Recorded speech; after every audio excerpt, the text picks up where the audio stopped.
Good afternoon বন্ধুরা, কেমন আছো? আশা করি ভালো আছো। তাই চান করে এলাম। শরীরটা প্রচণ্ড খারাপ। ভোর 7:30 থেকে আমার প্রচণ্ড শরীর খারাপ ছিল। সকালে উঠতেও দেরি হয়ে গেছে। তো আজকে কোনো ভিডিও এখন আমি পোস্ট করতে পারিনি।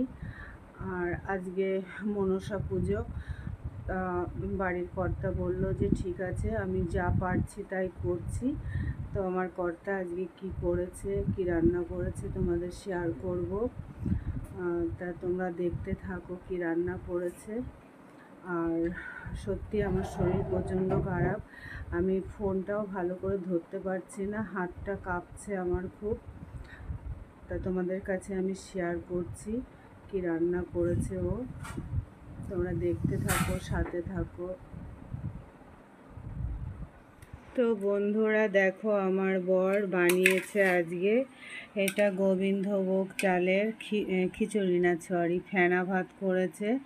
এর মধ্যে আলু আছে সেদ্ধ, আর ঝিঙে আছে, যা সবজি ছিল দিয়ে ফেনা ভাত করেছে। এটা গোবিন্দভোগ চাল।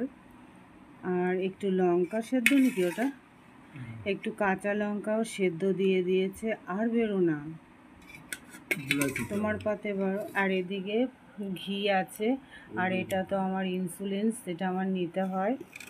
আর খুব সুন্দর গন্ধ বেরিয়েছে গোবিন্দভোগ চালটায়। গরম গরম দেখো ধোঁয়া উঠছে। আমি বাড়ছি না, ওই বাড়ছে।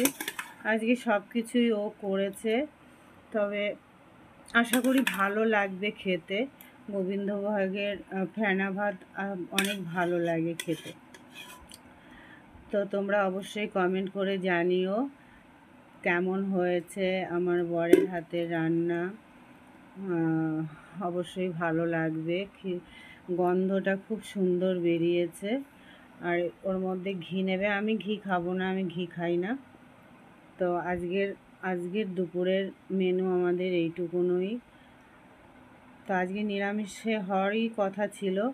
তা যেহেতু পারবে না, বেটা ছেলে মানুষ তো রান্নাবান্না করতে, তা ঘরে গোবিন্দভোগ চাল ছিল। তো বললো তাহলে আমি ফেনা ভাত করে দিচ্ছি, ওটাই খাও, তারপরে রাত্রেবেলা দেখা যাবে। আর তো বন্ধুরা, তো আজকের দুপুরের খাবার এইটুকুনই আমাদের। আর কেমন হয়েছে আমার বরের হাতের ফেনা ভাত অবশ্যই তোমরা জানিও। শরীরটা প্রচণ্ড খারাপ, আমি বেশি জোরে কথাও বলতে পারছি না, প্রচণ্ড কষ্ট হচ্ছে।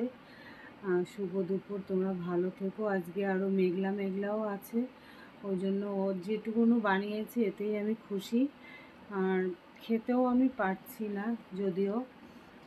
তো আমার ভিডিও এইটুকুনই আজকে এখানে শেষ করছি। শুভ দুপুর, ভালো থেকো তোমরা, সুস্থ থেকো।